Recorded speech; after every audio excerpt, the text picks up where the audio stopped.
Saludos, buenas noches y bienvenidos a un programa más, a un capítulo más de Y de la Y Asturiana aquí en Es Asturias Televisión. Noche del jueves 21 de abril, tiempo para un programa más en el cual hoy va a estar marcado por distintos contenidos. Vamos a hablar de gastronomía y fiestas, ya que estarán con nosotros, pues los responsables de las fiestas del Picadillo y el Sabadiego en el concejo de Noreña, tanto el fundador de la Orden del Sabadiego como la alcaldesa de Noreña. Continuaremos hablando con el jefe del servicio del Seprona de la Guardia Civil de la Comandancia de Oviedo, y es que mañana, día 22, se celebra el Día Mundial de la Madre Tierra, y qué mejor motivo para hablar con estos agentes, verdaderos guardianes de la naturaleza en el Principado de Asturias. Continuaremos después con literatura, ya que el escritor Juan Tazón presenta también mañana su última obra y estará esta noche con nosotros para presentárnosla primero tanto a ustedes como a nosotros.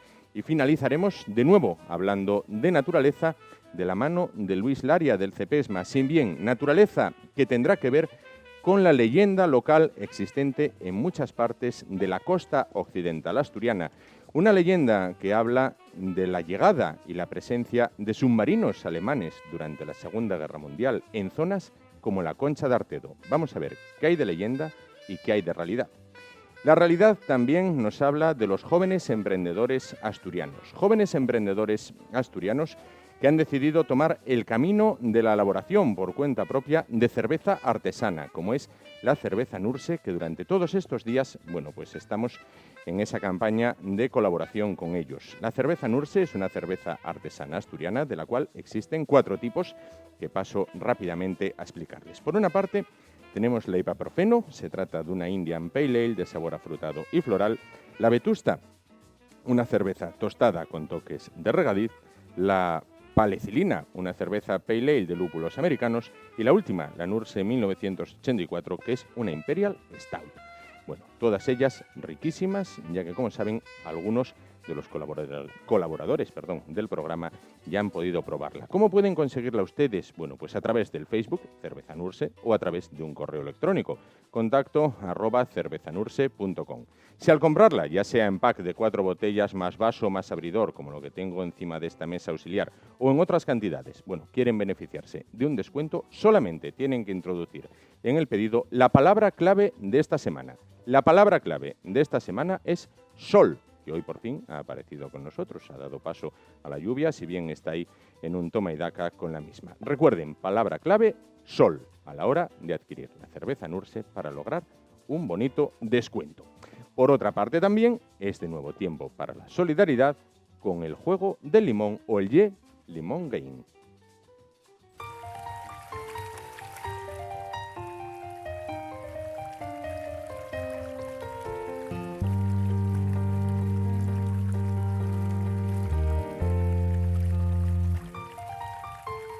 En el corazón de Asturias, Las Caldas Villatermal.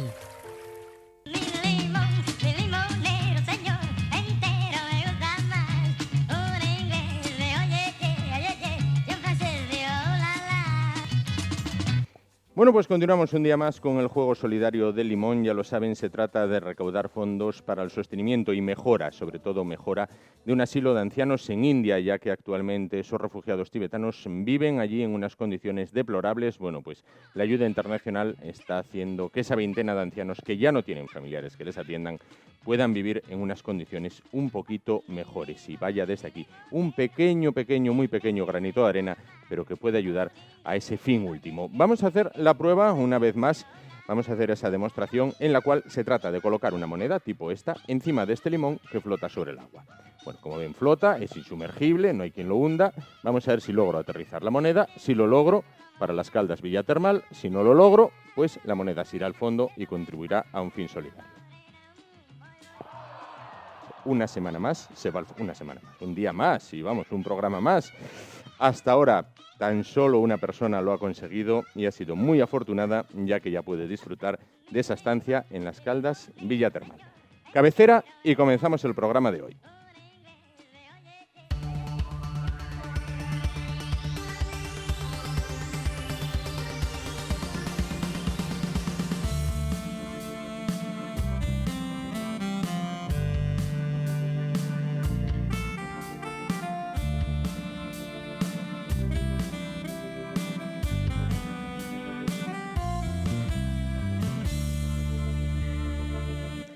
Los próximos días 22, 23, 24 y 25, el Concejo de Noreña celebra la festividad o las fiestas del Picadillo y el Sabadiego, una cita gastronómica que ha sido declarada de interés gastronómico regional en el Principado de Asturias. Unas fiestas impulsadas desde la Orden del Sabadiego y el propio Ayuntamiento. Para hablar de todos estos festejos y para hablar de lo que hay encima de la mesa, que ahí es nada, nuestras cámaras podrán en un momento, pues enfocarlo. Y como ya estamos cerca de las 10 de la noche, ya caminando hacia las 10 de la noche, ya es la hora de cenar, pues hay que verdaderamente hacer verdaderos esfuerzos para no dar un saltito hacia adelante y empezar a degustarlo. Bueno, para hablar de todo ello se encuentran esta noche con nosotros Amparo Antuña, alcaldesa de Noreña. ¿Qué tal? Hola, buenas noches. Buenas noches. Y junto a ella Miguel Ángel Fuente, fundador de la Orden del Sabadiego y cronista oficial de Noreña. ¿Qué tal? Buenas noches. Hola, buenas noches. Bueno, pues tenemos a las puertas ya, prácticamente mañana ya es día festivo para ustedes, ya se viven las fiestas en las calles, en las plazas de todo Noreña. Un año más las fiestas del Sabadiego. ¿Cómo se presentan? Bueno, pues yo creo que se presentan bien, como siempre, bien, con ganas de que lleguen, con ganas de que la gente se lo pase bien, que vea cómo Noreña hace sus fiestas, cómo la gente llega y se puede divertir, aparte de comer, pues hay actuaciones. Hay otra serie de cuestiones que Miguel Ángel seguramente te va a comentar con más detalle. Claro. Vamos a desglosar un poquito lo que es el programa. Se inicia mañana, viernes 22, con el acto de colocación de capa y montera. Explíqueme un poquito esto. Es un homenaje que queremos hacer a un indiano de Noreña, don Pedro Alonso, que fue precursor en muchas cosas en Noreña, pero sobre todo fue quien trajo su familia, él como portavoz, o como en aquel tiempo estaba en Noreña, la primera traída de aguas a Noreña. Fue luego que fundó las primeras escuelas, la primera fundación que hubo para inmigrantes, porque ellos habían sido inmigrantes, pero habían notado la dificultad, la ausencia de conocimientos. Entonces, para que los que sucediesen a esta gente no pasasen lo mal que lo pasaron ellos por tierras americanas, pues hicieron la primera fundación para las primeras letras, que luego fue la educación, fueron los institutos que había en aquella época en Noreña. Claro. Entonces está el monumento que se le rinde a Noreña, que tiene Noreña en bronce, de Mariano Benlliure, y para homenajearle un poquitín, porque claro, nosotros no hacemos premios a gente a título póstumo, pero entonces para homenajearlo de alguna manera nos acordamos con el Ayuntamiento y con la Fundación ADEPAS el investirlo con el uniforme de gala de la Orden del Sabadiego, que es la montera picona y es la capa española y su medallón. Claro. Entonces vamos a ponerlo mañana, van a ser los chavales del colegio de ADEPAS, de discapacitados, los que se encarguen de hacer este homenaje, con el apoyo de todo el pueblo, por supuesto, a este precursor de la enseñanza de Noreña y de muchas más cosas que había que dedicar ya espacios enteros para hablar de él. Y al día siguiente también un capítulo muy importante dentro de la orden, como es los nuevos caballeros y damas, ¿no? En este caso. Sí, eso es por la tarde. Primero tenemos el pregón al mediodía, tenemos el acto al mediodía con el pregón, con el chacinero mayor, una serie de homenajes que hacemos. Y por la tarde sí, el capítulo donde asisten ya cofradías, lo hacemos ahora cada 2 años, porque en Asturias ya estamos cerca de las 20 cofradías, y claro, todos los años es imposible poder acudir a todas. Entonces, para poder participar todos de todo lo que hacemos en Asturias, vamos a hacerlo cada 2 años. Y así se está haciendo, faltan 3 cofradías que no se deciden todavía, tendrán que hacerlo y ahí nombraremos a nuevos cofrades de mérito y de número. Los de número son los que como nosotros venimos pagando ya cada mes una cuota, y los de mérito son amigos que tenemos que dan cierta relevancia a la orden, como puede ser el exministro José Luis Corcuera, como puede ser Julio Rey, el dibujante, como puede ser Julio de la Fuente, el cineasta asturiano, como puede ser Sergio Fernández, el cocinero de las mañanas de la 1, Televisión Española, o como puede ser Isabel San Sebastián, que va a recoger además de esto el Premio Periodístico Nacional Condado de Noreña, que entregamos todos los años. Claro, con lo cual, tocan prácticamente todos los palos y Noreña a la actualidad de la jornada. Hay que intentarlo, por lo menos. Claro que sí. Luego, domingo 24 y lunes 25, ya fiesta, digamos, clásica, ¿no? Sí, ya es una fiesta como más convencional. Exactamente. Pues ya nos dedicaremos a la gastronomía, hay una orquesta, hay orquestas, hay grupos, tocar la bandina, porque también tenemos una banda chiquitina donde los críos se van formando para llegar a la banda dicha. Claro. dicha sea de paso, la banda de gaitas también, que participará en las fiestas, que bueno, es para nosotros un orgullo. Esa es una fiesta que se vive en la calle. Claro. No es como otras fiestas que, bueno, pues sales por la tarde o sales por la mañana, no.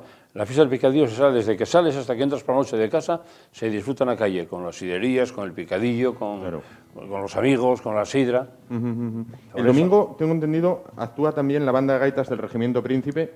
Lunes. El lunes 25 actúa la banda de gaitas del Regimiento Príncipe, vecino del concejo. Claro. Ustedes no reniegan del regimiento. Joder, no, que va todo lo contrario. Es más, yo que soy profesor del instituto, todos los años, el grupo de alumnos míos, dos cursos, asistimos allí a conocer las instalaciones y a conocer las enseñanzas y lo que hay ahí y las actuaciones que ellos hacen fuera de España. En ningún momento se preocupa nadie, tocan las armas, pero vamos, las tocan sin... Hay una práctica de tiros en un salón, o sea que ahí no se dispara con fuego real ni en un cuento, ahora es conocer la realidad del mundo, no de Asturias ni del Cabo Naval, ni mucho menos. Estamos muy orgullosos de tenerlos tan cerca. Yo hablo como profesor y a los alumnos los llevo ahí todos los años, encantadísimo. Y con lo que disfrutan ahí los chavales y a alguno que le gustó el tema y que siguió con ello. Que optó por la carrera militar en este caso. Bueno, vamos a seguir hablando de las fiestas. ¿Por qué unión de la localidad de Noreña, o el concejo de Noreña, con la localidad salmantina de Candelario? Porque mucha gente le choca esto y dicen, ¿y por qué? ¿A fin de qué? ¿A fin de qué? ¿Por qué? Todo tiene explicación. Todo tiene explicación.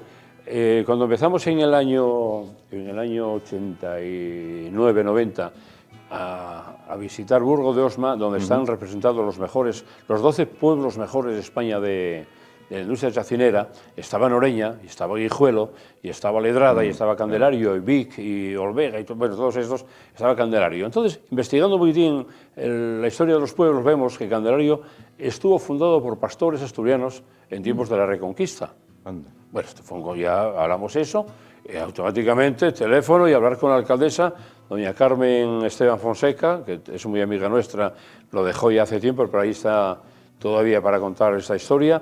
Pues contactamos de tal forma y enganchamos de tal forma con partidos muy divergentes, no tenemos nada que ver, o sea que la política en estos temas se aparca. No existió para nada, porque yo la llamé como podía ser de un partido, del otro. Bueno, pues a partir de ahí empezamos a visitarlos, nos visitaron nosotros, nos entregaron las llaves de oro de Candelario, colocamos un pegollo centenario de un señor que nos facilitó, que era de Tiñana, un pegollo de un oro centenario que se había caído y nos dieron el pegollo y ahí está colocado como el gran monumento de los asturianos y a los asturianos. Sí. O sea, allí consideran que es un monumento a los asturianos y nosotros lo consideramos un monumento a los pastores asturianos, a los vaqueros o vaqueiros, depende de la zona, que visitaban aquella zona en tiempos de la Reconquista. Aquel contacto se paró un poquitín, pero vamos, también porque vas dejando cosas y porque vas abriendo otros caminos. Pero volvimos a intentarlo con ellos y ahora hay un alcalde nuevo, Pablo Antonio Hernández García, que lo invitamos a ir de pregonero, aceptó la primera y entonces, bueno, vamos a retomar este tema y de hecho la banda de música ya está preparando para volver a Candelario. Vas a Candelario y te preguntan, asturianos, sí, de Noreña, ya saben ya es de dónde vienen, nos conocen muy bien y nosotros con ellos pues encantadísimos de tener ese trato que recibimos ahí siempre y tengo mucha gana de que la alcaldesa que participe con nosotros de alguna visita allí, para que sepan la labor que venimos desarrollando en la Orden de Sabadiego desde hace pues yo creo que di el primer pregón allí hace 25 años. O sea que ya puedo darlo otra vez porque no se acuerdan. Porque el alcalde ahora se acuerda porque era chavalín y estaba manifestándose delante de nosotros el pregón con las peñas que había ahí para celebrar la fiesta, ¿no? Claro que sí. Alcaldesa, ¿qué significan estas fiestas para todo Noreña? Sectores como la hostelería se benefician tremendamente, pero bueno, se trata un poco, decíamos antes, de poner Noreña en el mapa, ¿no? Estas fiestas para Noreña significan mucho, porque es la promoción de Noreña, es Noreña vista hacia el exterior o desde el exterior hacia el interior, ¿no? Para nosotros es muy importante que la gente conozca cómo vivimos, qué nos gusta, qué les podemos ofrecer, ¿no? El Noreña puede ofrecer muchas cosas y eso es lo que intentamos que se sepa. No solo podemos ofrecer picadillo. Va a explicarnos lo que tenemos. Ay, madre, yo si doy un salto para adelante igual ya no vuelvo para atrás, pero bueno, Explíqueme un poco lo que tenemos encima de la mesa. Pues Vamos a nada, ver. ahí tenemos picadillo, el Picadillo. típico el picadillo con el huevín frito y las patatas, que está tan rico mezclado todo light. Todo light. Todo light. Todo light. Porque bien. si alguien tiene alguna preocupación, es todo light. Todo light. Preocupación todos menos ella, como puedes ver, ¿eh? Ella conserva, Sí, conserva sí, la sí, figura. Usted y yo en este caso la perdimos, pero ella conserva la figura. Nada, luego tenemos una especie, parece como una especie, es el torto, Sí, famoso, sí. que se come con el picadillo y con el huevo, Sí. para tortos de maíz de toda la vida. Mm. Y por supuesto, nuestro sabadiego, El sabadiego. que es la estrella, ¿no? Ahí está. La estrella. Ahí está. Eso, bueno, para nosotros es esto y otras cosas, ¿no? Porque nuestras empresas chacineras... Esto para empezar. Claro, llamémoslo así, nuestras empresas claro. chacineras tienen de esto y tienen muchas otras cosas más, ¿no? Ahora hay productos de gourmet, ¿no? Ajá. En Noreña que son interesantísimos para cara al exterior y al interior, Claro, por supuesto, ¿no? claro. Es curioso, a mí muchas veces me llama la atención. Antes, un plato como este de picadillo con huevos, patatas y tal, bueno, pues lo comías en casa, por ejemplo, en casa de mi abuela, por ejemplo, lo había ya.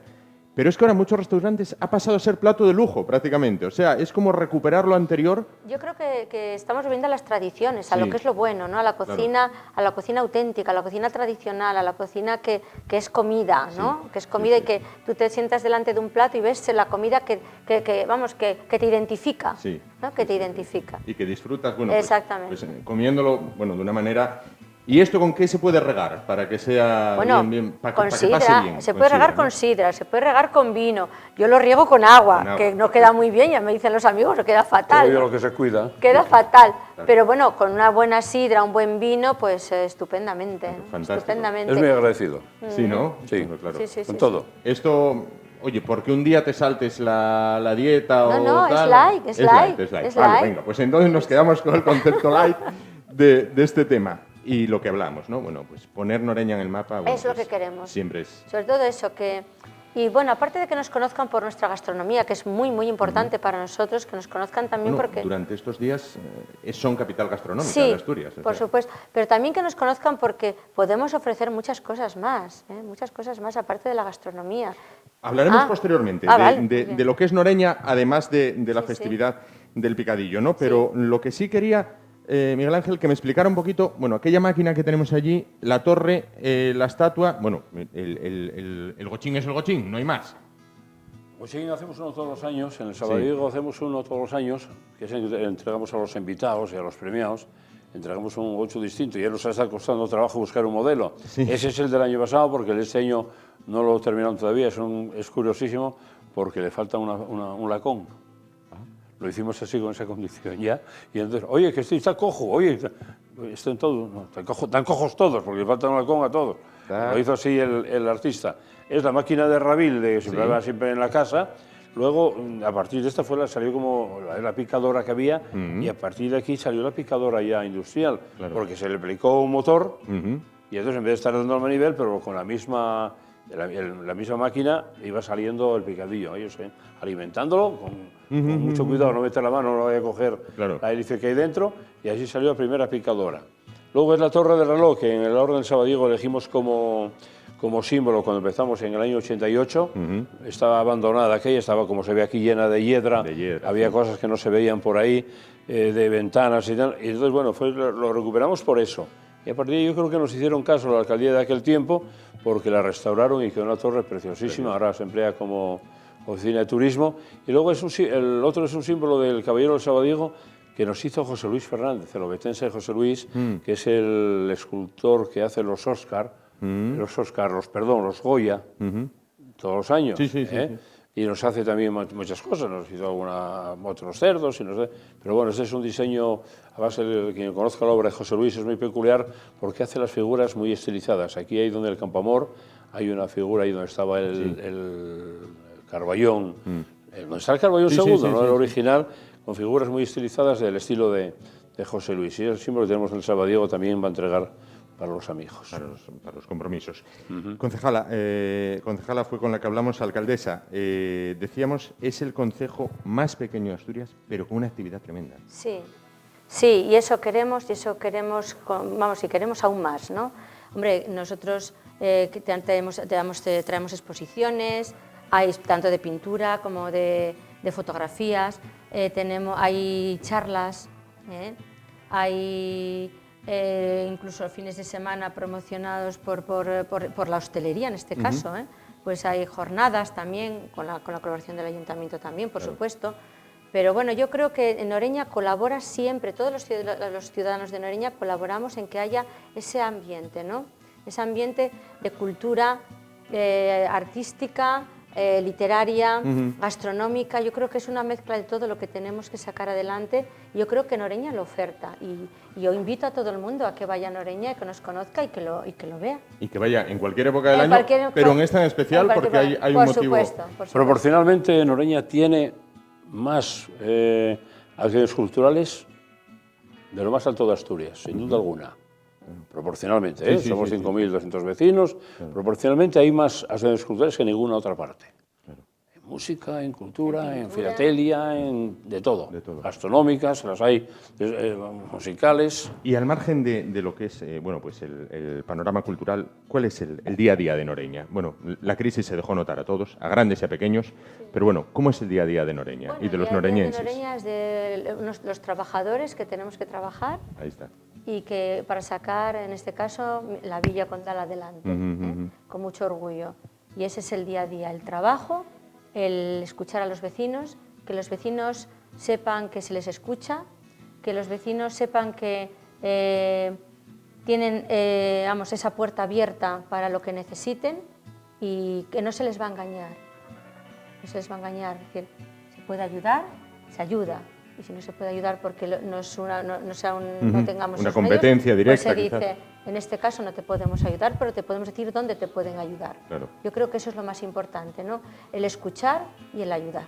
Claro, porque supongo ser alcaldesa, como es su caso, en una localidad pequeñita, no dejas de ser un vecino más. Bueno, es que yo quiero ser un vecino más, mi pretensión no es ser otra cosa.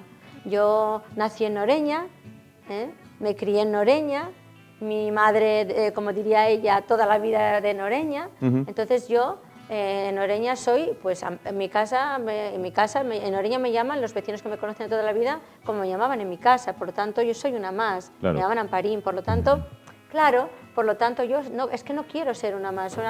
Puedo contarte, si me lo permites, una anécdota, ¿no? Al poco de ganar las elecciones, una señora mayor iba para el ayuntamiento y me dice, hija, ¿y ahora cómo te llamo? ¿No? ¿Ahora cómo te llamo? Y dijo yo, bueno, pues me llamarás como siempre me llamaste. Yo para ti soy Amparín y seguiré siendo Amparín. Claro. No hay más. Es decir, yo soy una ciudadana más que en este caso gana con un equipo.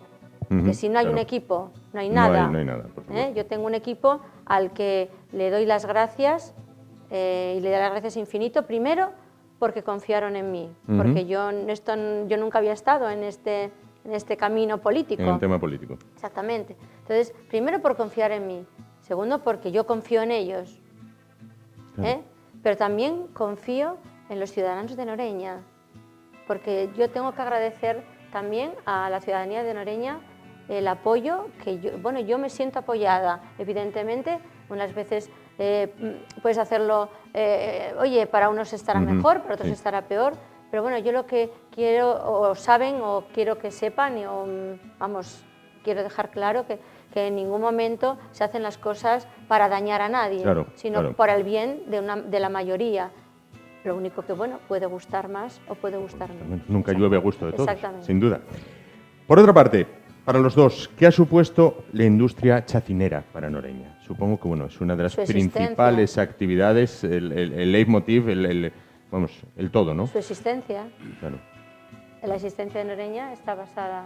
Sí, cuando desapareció la industria zapatera, que era lo que daba tipismo a Noreña, tipismo y vida a Noreña, que duró hasta mediados del siglo XX, pero muy escaso, cuando en los años 20 empezaron a darse cuenta que aquí algo fallaba, que estaban por Alicante y por Valencia, por ahí andando fuerte con los zapatos, buscaron cuando no había menos venta, ¿qué pasó? Que empezaron a vender, pues el mercado que había de Noreña, a vender los zapateros, vendían la matanza que hacían en casa, vendían las hojas de los racones, los jamones, las hojas de tocino, había una zona que llamaban allí de Casa Genara hasta la Cruz, pues se exponían ellos ahí, y empezaron a vender ahí, y yo creo que fue donde vieron un poquitín abierto esto. Hubo uno más listo que todos ellos, que fue don Justo Rodríguez, el propietario de la fábrica La Luz, que montó la fábrica, una fábrica muy chiquitina, luego ya en 1913 montó ya la fábrica industrial, que todavía vemos parte ahora, y que fue el primero, el pionero en montar industrialmente esto, ¿no?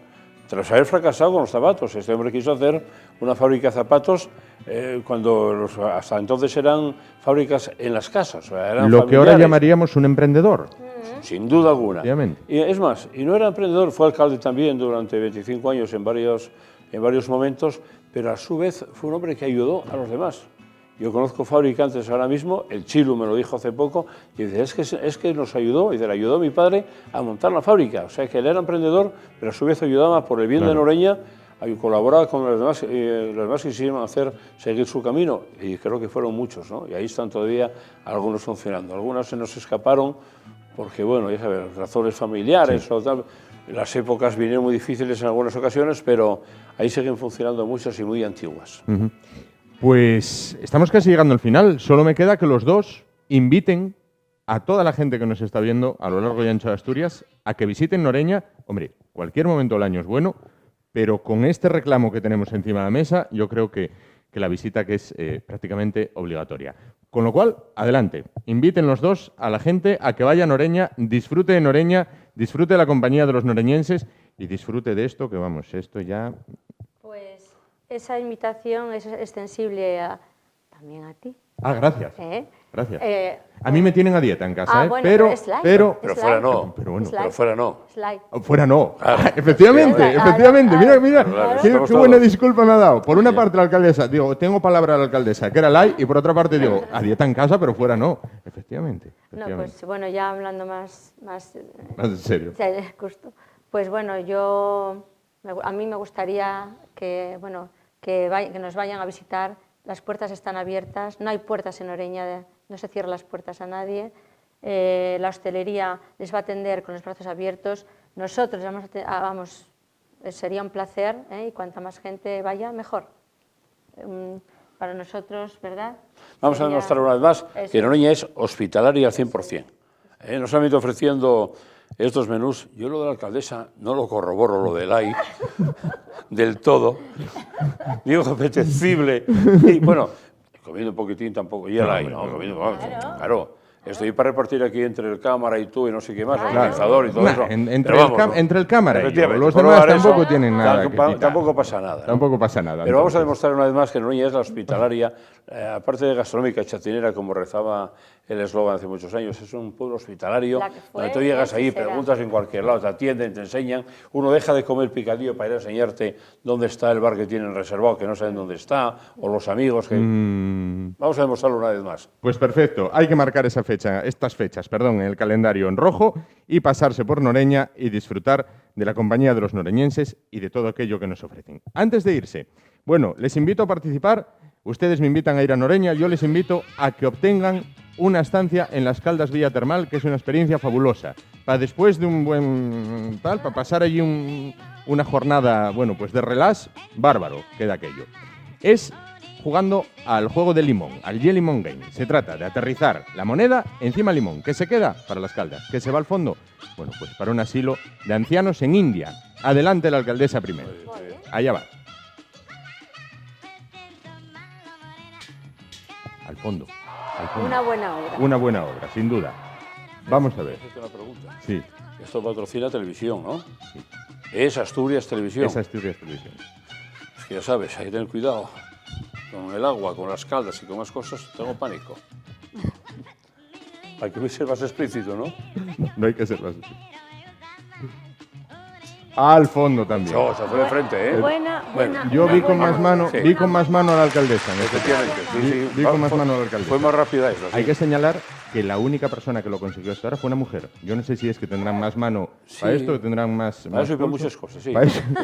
Mejor mano, sí. Para eso y muchas cosas más. Sí, para muchas, sí. Pues doña Amparo Antuña, alcaldesa de Noreña, don Miguel Ángel Fuente, fundador de la Orden del Sabadiego y cronista oficial de Noreña, muchísimas gracias por estar con nosotros esta noche. Bueno, pues por traernos lo que son los productos típicos de Noreña.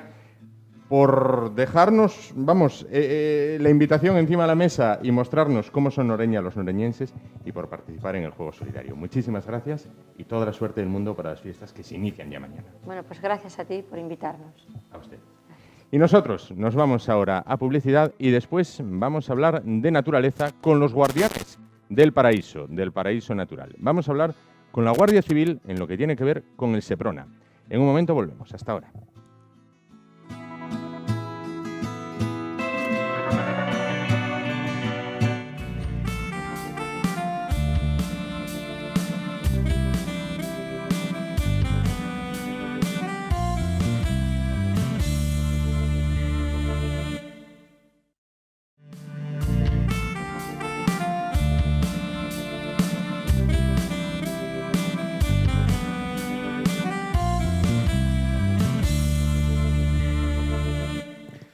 Continuamos y lo hacemos hablando de naturaleza, del entorno natural. Posteriormente, como todos los jueves, hablaremos con Luis Laria. Sin embargo, vamos a hablar a continuación de naturaleza más específicamente porque mañana viernes, día 22, se celebra el Día Internacional de la Madre Tierra. Bueno, Asturias, como el resto de comunidades autónomas españolas, bueno, pues cuenta con unos guardianes de la naturaleza, que son los agentes del Seprona de la Guardia Civil. Para hablar de este servicio y de la labor que realizan, se encuentra esta noche con nosotros el teniente Iván González, jefe del Seprona de la Comandancia de la Guardia Civil de Oviedo. ¿Qué tal? Buenas noches. Buenas noches, encantado de estar con ustedes. Igualmente. Bueno, pues decíamos, mañana se celebra el Día Internacional de la Madre Tierra. Ustedes son los guardianes prácticamente de la naturaleza en Asturias. ¿Está bien cuidada, goza de buena salud la naturaleza en Asturias? Bueno, eso, todo lo que se pueda proteger a la naturaleza, realmente nos estamos protegiendo a nosotros mismos. Todo lo que se pueda proteger nunca estará de más. ¿Cuáles son las principales tareas de las que se ocupa el Seprona? Bueno, el Seprona es un servicio específico de la Guardia Civil para la protección de la naturaleza y del medio ambiente. Se creó en el año 88 y en principio, si bien las funciones era de protección de la fauna y de la flora, enfocado a combatir el furtivismo, con el paso del tiempo nos hemos especializado y abarcamos cualquier agresión al medio natural, como puede ser un vertido contaminante, o ahora ya en auge pues el tráfico de especies protegidas a través de las redes sociales. Por otra parte, dentro de esos apartados, tanto lo de vertidos contaminantes como el furtivismo, ¿en qué nivel se encuentra Asturias con respecto al resto de España? Bueno, yo no sabría cotejar, valorar ese extremo. Sí que les puedo decir que la actividad del Seprona es en principio preventiva. Tenemos unas patrullas que son las unidades básicas de protección del medio ambiente en el sentido de prevención. Son la imagen institucional de los motoristas en los montes. En este casco. En este caso. Estamos haciendo una labor preventiva. Estamos evitando pues, posiblemente incendios forestales o otro tipo de agresión grave al medio natural. ¿Hay colaboración ciudadana? Perdón, le interrumpí, disculpe. La otra vertiente que tenemos es la faceta de la labor de investigación, de policía judicial con métodos de investigación propios de la policía judicial científica, pero la vertiente medioambiental. Entonces, pues ahí estamos pues investigando vertidos, las contaminaciones al medio natural, en fin, realmente cualquier agresión al medio natural, de alguna manera tratamos de enfocarla para poder investigarla o orientar nuestro servicio preventivo para evitar esa agresión. ¿Hay colaboración ciudadana cuando ustedes salen al campo, al entorno natural? Bueno, notan que la gente pues sí colabora, en este caso con la justicia, con los agentes. Hay colaboración ciudadana. Lo que pasa que, de la misma manera que me planteaba al principio, si protegemos si la naturaleza asturiana está lo suficientemente protegida, yo le diría al ciudadano que toda colaboración es poca, Y yo le diría al ciudadano que garantizamos la confidencialidad y realmente estamos todos, como servicio público que somos, esa colaboración ciudadana revierte en el bienestar de todos. Claro. Ustedes, una imagen que les hizo, bueno, pues prácticamente dio la vuelta a España, aquella imagen, fue la de dos agentes a principios de los 80 con paca y tola tamaño bebé en los brazos cuando víctima su madre de un furtivismo, bueno, pues de un furtivo, pues quedaron abandonadas. Bueno, pues los agentes del Seprona en este caso la rescataron y hoy paca y tola, bueno, pues pueden visitarse en el cercado de Proaza, ¿no? Aquello fue un espaldarazo definitivo o una puesta en marcha del servicio, ¿no? Sí, en la Guardia Civil había un germen que eran unas patrullas de todoterreno motorizadas, pero que no estaban específicamente orientadas o no tenían la suficiente estructura en todo el territorio nacional con agentes, con medios naturales, con recursos humanos y recursos materiales. En cuanto se vio la necesidad que demandaba la sociedad, porque en los medios de comunicación se hicieron eco de aquel servicio relevante, ya se dio el impulso definitivo para la creación del Seprona. Una policía medioambiental que tiene la faceta de prevención administrativa, como trataba de explicar anteriormente, que tenemos la faceta, el plus, de policía judicial medioambiental, y que además se ha exportado al resto del territorio de la Unión Europea, incluso a nuestros países hermanos de Latinoamérica. Claro, lo cual es una satisfacción, me imagino. Sí, cualquier guardia civil es un componente básico de protección de la naturaleza, cualquier guardia civil, pero estar en el servicio es un plus más y yo creo que tenemos la suerte de contar con gente que tiene verdadera vocación. ¿Qué acciones realizan principalmente contra el furtivismo? ¿Hay mucho furtivismo en Asturias? Bueno, tratamos de detectar el furtivismo, pero realmente es una actividad clandestina, como pudiera ser el contrabando o cualquier otro tipo de actividad clandestina. No sabría decirle. Sí que es verdad que en cuanto detectamos algunas actividades de riesgo o nos llega alguna información, orientamos nuestro servicio para tratar de erradicar esa actividad furtiva. Recientemente, en colaboración con la Guardería del Medio Natural, de Pola de Lena en concreto, pero también con la Guardería de Pesca Marítima de la Comunidad Autónoma, pues hemos hecho servicios relevantes como la detención de un furtivo en los montes de Pola de Lena, que la recuperación de un arma que es ilegal, la recuperación de más de 200 kilos de erizo de mar en las costas de Cudillero, de dos furtivos que venían de Cantabria, en fin, surge un poco de todo. Claro, es decir, en este caso, los furtivos se trasladan de comunidad a comunidad autónoma. En la cuestión del furtivismo marítimo, sí, ya lo llevamos detectando desde el mes de julio del año pasado. Sí que es verdad que si antes se combatía de alguna manera de forma administrativa, denunciando los hechos a la comunidad autónoma, decomisando esos bienes que son ilegales y devolviendo al mar todas las especies que estaban todavía en condiciones de sobrevivir. Sí que a partir de julio del año pasado, con la nueva entrada en vigor de la última modificación del Código Penal, tenemos una herramienta más de trabajo. Esos hechos, cuando son relevantes, ese furtivismo, ese marisqueo relevante, pudiera ser constitutivo de delito, y el año pasado pues, se pusieron en torno a 9 personas a disposición judicial por hechos que ya se suponen que son delito. El tema de los incendios, bueno, es un tema que preocupa y mucho. Bueno, además recientemente ha habido incendios de magnitud considerable que han afectado a Asturias. Bueno, ustedes ahí también hacen hincapié en la labor preventiva, ¿no? Sí, la labor preventiva es uno de los objetivos que nos marcamos todos los meses. En nuestros programas de actividades mensuales, dependiendo de la época del año, pues vemos dónde tenemos que orientar nuestra labor preventiva.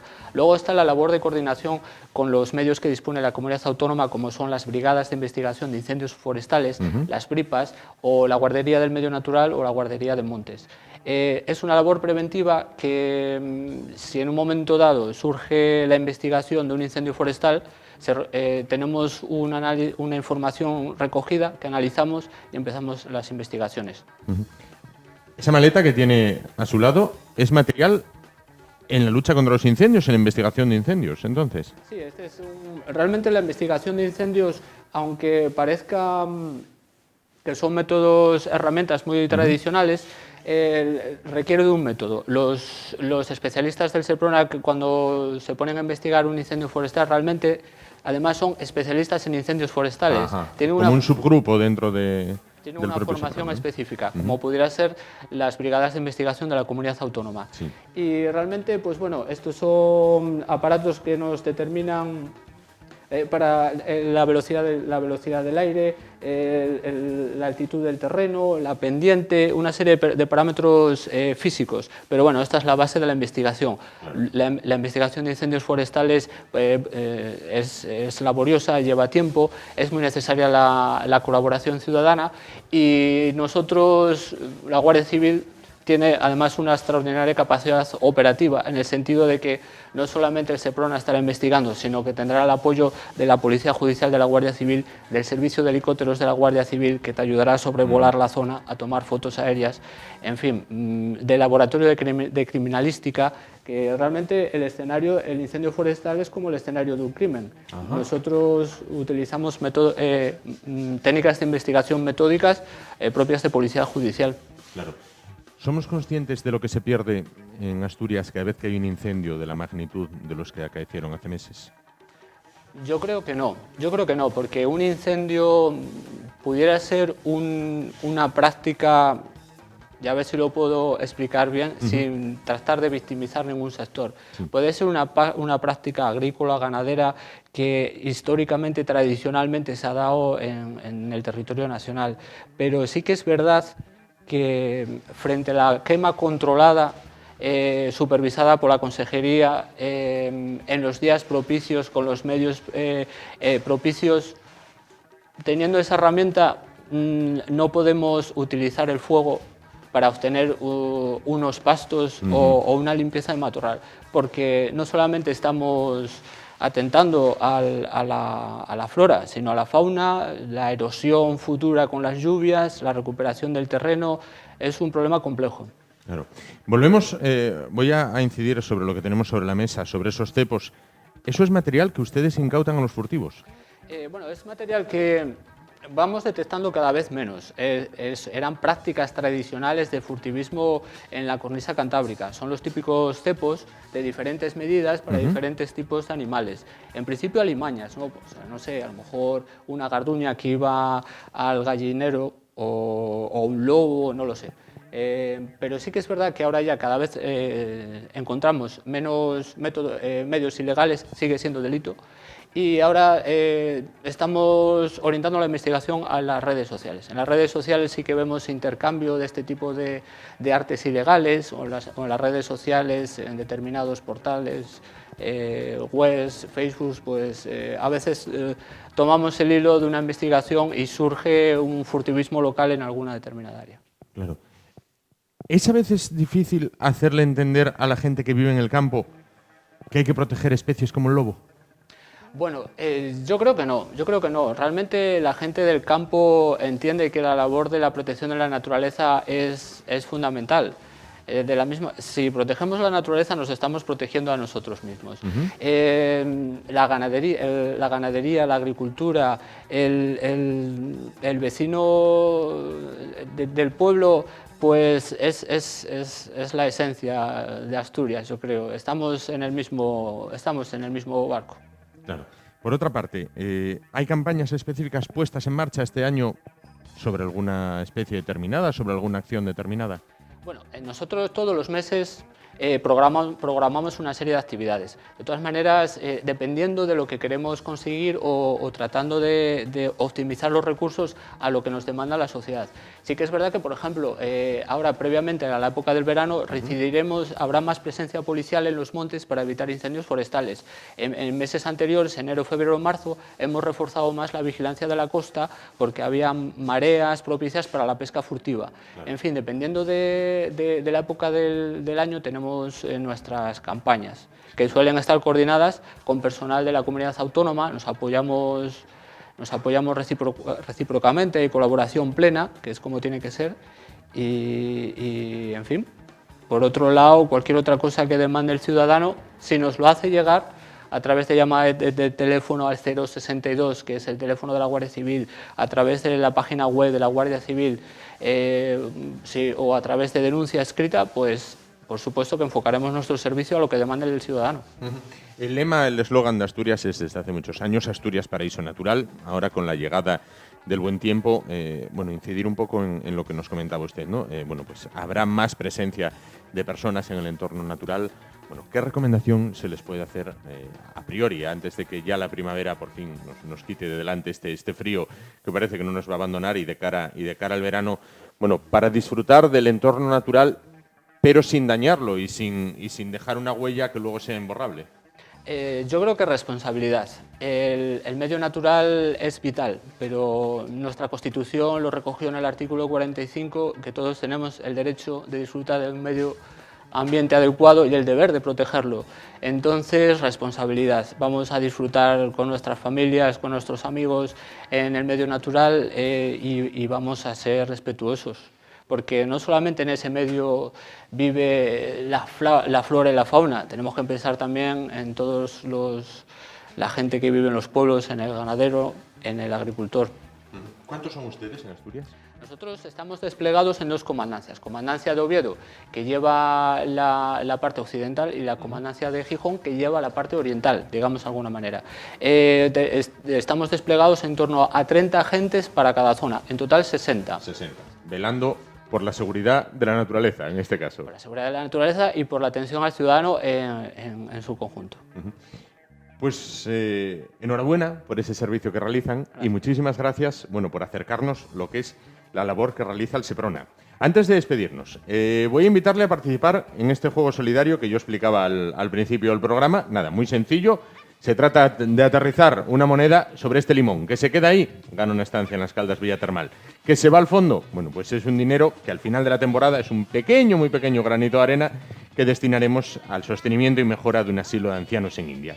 ¿Quiere probar? Yo estoy encantado de colaborar con esta iniciativa que me parece estupenda y sobre todo porque con este uniforme benemérito no tengo otra obligación que colaborar con esta iniciativa. Pues adelante, vamos a ver la pericia, en este caso, del teniente Iván González.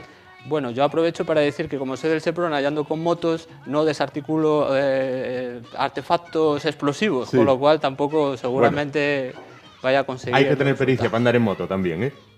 Bueno, pues ahí va. Bueno, ahí va al fondo, en este caso. Se ha ido al fondo. Pues teniente Iván González, jefe del Seprona, de la Comandancia de la Guardia Civil de Oviedo, muchísimas gracias por colaborar en esta iniciativa solidaria y por acercarnos lo que es la labor que realiza diariamente los hombres y mujeres que componen el Seprona, esos 60 agentes que velan por la naturaleza y por el bienestar de la misma en el Principado de Asturias. Gracias por también traernos, bueno, lo que son parte de su trabajo diario y parte de lo que algunos desalmados, llamémoslos así, en el caso de los furtivos, bueno, pues utilizan para dañar a los seres vivos de la naturaleza. Muchísimas gracias por estar con nosotros esta noche. A ustedes, gracias. Y nosotros nos vamos ahora a publicidad y dentro de un momento volvemos para continuar con más.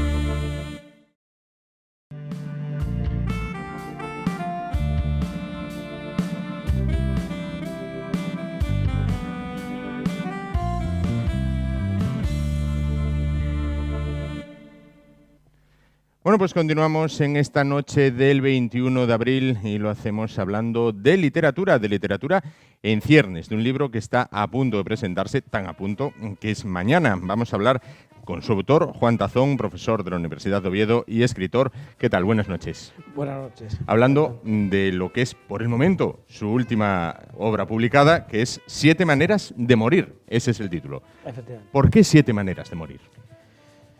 Bueno, 7 porque hay algo... 7 es un número mágico y está asociado a la creación. Es un número muy creativo, con un aura muy creativa, y son 7 relatos. Lo de morir, bueno, pues porque muchas veces hay muertes que redimen una vida y hay algo que es un tema central en esto, que es efectivamente la muerte. Son 7 relatos de 7 diferentes muertes, pero no tiene nada de tétrico en ese sentido. Vamos, no es una novela de terror. Son 7 relatos claro. independientes, no tienen nada que ver uno con otro, pero si tienen algo en común, efectivamente, es que todos tienen, bueno, 7 muertes dadas. No solo muerte física, no solo muerte física, ¿no?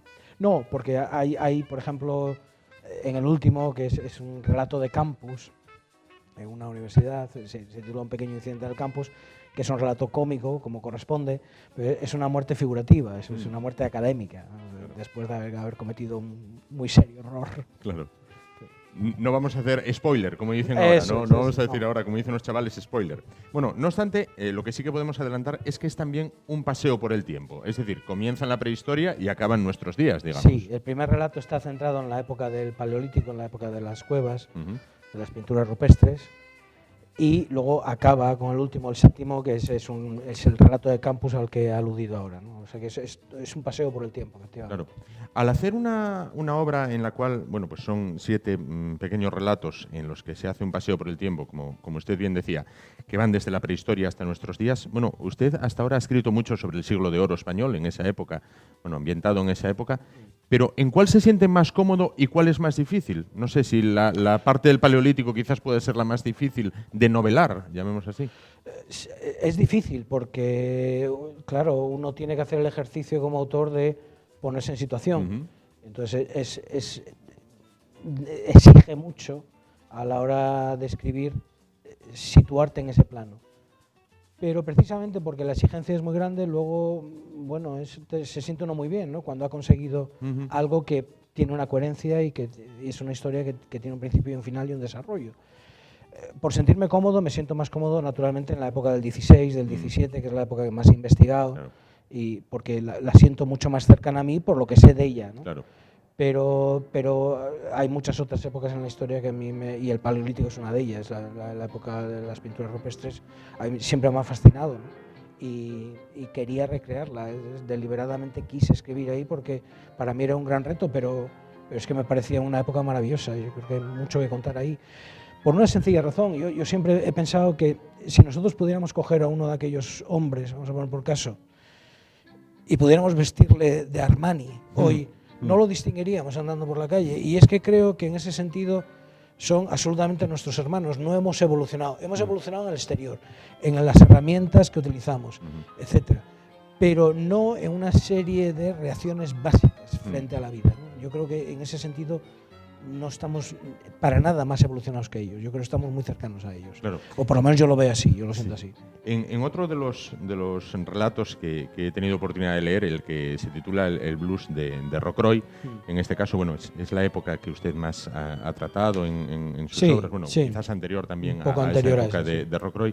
Sin embargo, bueno, un poco las motivaciones que hablaba ahora, ¿no? Bueno, sin hacer tampoco spoiler en este caso. Se trata de un género epistolar, un militar escribe una carta a su mujer, bueno, él sabe que prácticamente tiene muy pocas posibilidades de sobrevivir al día siguiente. Pero bueno, ¿qué podía motivar a aquella gente para, sabiendo el destino que les esperaba, pues no echar a correr y que no hubiera carretera para...? Pero es que esa pregunta precisamente es la que genera el relato. Quiero decir, cuando un hombre, un militar, por ejemplo, se ve cogido en esa tesitura de que sabe casi al 100% que va a morir mañana y va a morir peleando. Claro. Y entonces, claro, y pese a todo, está donde quiere estar, porque ese es el destino que ha decidido en la vida. Es decir, ¿cómo se siente en esas últimas horas? ¿Cómo se dice adiós a una mujer que espera en la madre patria, ¿no? Eso es lo que he querido... La pregunta que he querido responder, ¿no? Claro. Es decir, y básicamente lo que el hombre dice y expone sus argumentos es: estoy donde quiero estar por estas razones y me despido de ti, que ha significado lo siguiente en mi vida. Y punto. Y mañana tengo que estar alegre, sabiendo lo que va a venir, porque los hombres que están al lado, que son más jóvenes que yo, me necesitan. Él es un capitán. Claro. Entonces, a mí me parece que es una muerte que redime una vida. Quiero decir, y bueno, tiene un tono épico, es verdad, pero yo es que creo que está, yo creo, o así me lo quiero imaginar, muy cercano a lo que muchos de aquellos hombres yo creo que debieron sentir en un momento dado. En ese momento, ¿no? Voy a coger el libro un momento. En la portada podemos leer una frase: que la vida te enseñe pronto que solo existe el presente. Bueno, esto es una actualización, digamos, del Carpe Diem de los romanos. Sí, la frase está sacada de otro relato que es una especie de testamento, es otro género que se trabaja, testamentario. Es un testamento que un padre lega a su hijo y le da una serie de consejos. El último es, bueno, en ti estará seguir esta senda o no. Añade o quita cosas, ¿no? Pero uno de los consejos que le da es que enfrente la vida de esta manera, que viva el hoy y que no se deje arredrar por el mañana y ni angustiar por el mañana, ni que tampoco el pasado o lo que haya pasado pese tanto que le destruya el presente. Que yo creo que es un consejo muy sabio. A mí, por ejemplo, cuando me lo dio mi padre, o sea que estoy hasta cierto punto recreando algo que muchas veces lo he recordado en tesituras graves de mi vida, lo he recordado y me ha salvado yo creo que me ha ahorrado tristeza. Claro. Y me ha hecho vivir y me ha hecho agarrarme a la vida en momentos que eran duros. Claro. Los consejos que dan los padres normalmente son valiosos. Yo creo que sí. Pero quizás nos damos cuenta tarde, ¿no? Quizás pasamos un cuarto de la vida pensando, sí. Mira lo que me dice. Sí, pero esa es la esencia y el misterio de la vida, yo creo. Claro, cuando uno cree llegar a saber algo, dices, al minuto siguiente te mueres, ¿no? Y claro, si hubiera sabido esto hace 30 años... Bueno, pero en el fondo ese es el gran misterio y el gran atractivo de la vida, ¿no? De que siempre empezamos de cero y eso es lo que la hace maravillosa si sabes aprender en el camino o lo que la hace angustiosa cuando no aprendes nada, ¿no? Pero... Su oficio es enseñar, es profesor universitario, su pasión es escribir, pero en este libro a una otra de sus pasiones, que es dibujar, porque las ilustraciones son suyas también. Sí, son mías las ilustraciones. Es algo que... Es decir, a mí me ocurre una cosa que yo no concibo escribir sin luego ilustrarlo. Incluso en las novelas, por ejemplo, del capitán Alonso Cobos, siempre hago una portada. Es que me lo pide el cuerpo, por decirlo de alguna manera. Claro. Siempre me parece que está incompleta la novela si no dibujo algo. Yo creo que es algo que me viene de niño. Cuando yo leía aquellos... magníficas ediciones del Círculo de Lectores, de ilustradas, con La Isla del Tesoro y tal. Los guardo esos libros como tesoros, pero yo creo que fueron los que me hicieron lector en la vida. Y siempre asocié la palabra escrita a la imagen. Claro. Y yo creo que es lo que trato de reproducir, pero yo creo que me viene de la infancia. Citaba usted ahora a Alonso Cobos. Bueno, ¿cómo está Alonso Cobos? Bueno, Alonso Cobos en estos momentos ha vuelto a Londres. Estoy escribiendo la tercera novela y está en una tesitura un poco angustiosa. Pero bueno, estoy trabajando la tercera y mi ilusión sería poder cerrar la trilogía. El día 6 de abril, o sea, hace muy poco, salió lo tenemos aquí, la segunda edición del segundo título, del segundo libro, con lo cual está teniendo una vida editorial muy afortunada, yo creo. Estoy muy contento con cómo se le va conociendo y ya te digo, estoy trabajando en la tercera, ojalá que la pueda completar pronto, pero bueno, es un proceso que lleva su tiempo y que...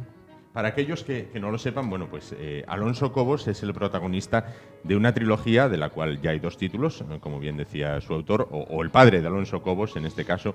Bueno, pues se trata de un espía español a las órdenes de Felipe II que se desenvuelve por España, por Irlanda, por Inglaterra. Sí, es ese triángulo. Sí. Efectivamente. Bueno, pues haciendo un poco también la vida imposible a los que históricamente nos la hicieron a nosotros, que fueron los ingleses, ¿no? Sí, los ingleses a partir del siglo XVI, porque eso es una cosa muy curiosa, que siempre lo vemos un poco como los enemigos típicos y históricamente siempre ahí, ¿no? Pero la Edad Media está llena de muy buenas relaciones entre unos y otros, ¿no?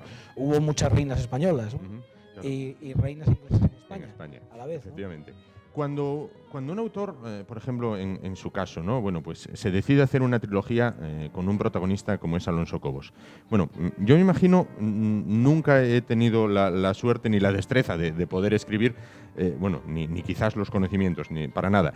Pero yo me imagino cuando una persona afronta, bueno, voy a hacer una trilogía sobre Alonso Cobos. Usted se levanta por la mañana, va a la facultad, da clase, y llega un momento a casa y ¿qué dice? Bueno, voy a estar un poco con Alonso. Voy a ver cómo va Alonso, o a ver qué me cuenta Alonso, o qué le cuento yo a Alonso hoy. Sí, bueno, nos reímos, pero eso plantea muchos problemas. Efectivamente, hablo por mi experiencia, yo no sé lo que les pasará a otros escritores, pero yo necesito hacer una inmersión en ese mundo. Es una especie de viaje que uno realiza, necesitas introspección, necesitas soledad, escribir siempre requiere esa soledad, por lo menos en mi caso. Te transportas a ese otro mundo y lo vives, ¿no? Muchas veces el problema se encuentra en el retorno. Es decir, porque uno sigue allí y tienes que estar aquí porque tu hijo te necesita, o las labores de casa te necesitan, o tu mujer quiere hablar contigo. Y a mí me ocurre, muchas veces dices, estás en el otro lado y no estás a lo que celebras, ¿no? Y esa dicotomía, ese vivir entre dos mundos, al final cansa. Y yo disfruto muchísimo, no estoy diciendo que yo sufro mucho, al contrario, yo disfruto muchísimo escribiendo, pero es verdad que es un proceso muy trabajoso, pero no por el hecho en sí de escribir, sino por ese vete y ven, porque la mente sufre. Claro, es lógico. Ahora que hablaba del tema de escribir, ¿cómo está lo de escribir y publicar en España? A ver, desde mi óptica personal, yo reconozco, y siempre me gusta reconocerlo en público, yo soy una persona muy afortunada, porque es muy difícil llegar, escribir y que luego una editorial grande pues te publique el libro y tenga difusión, ¿no?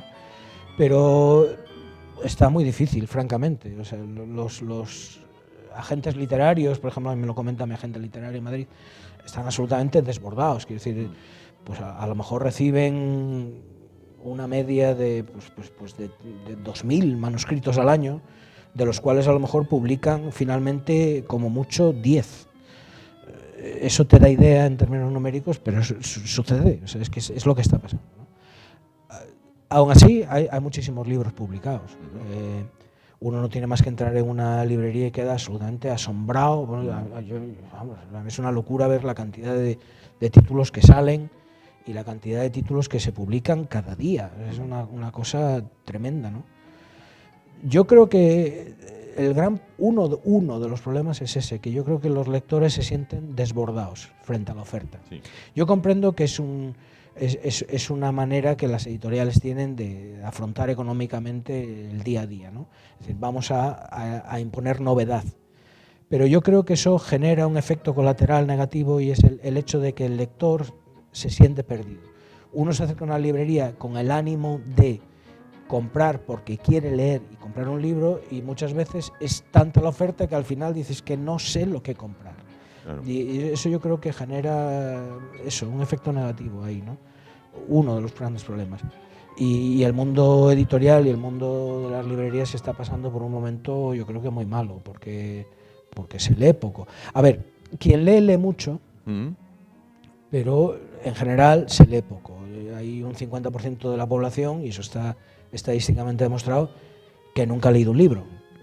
Claro, es que no es que lea poco, es que nunca ha leído ni siquiera un libro. Y eso estamos hablando de la mitad de la población. Con lo cual eso es terrible. Ni experimenta necesidad de leerlo. O sea, no es que digan me gustaría y no puedo. Claro, efectivamente, porque no saben ni lo que es. Eso está ahí, ¿no? Y eso es insoslayable.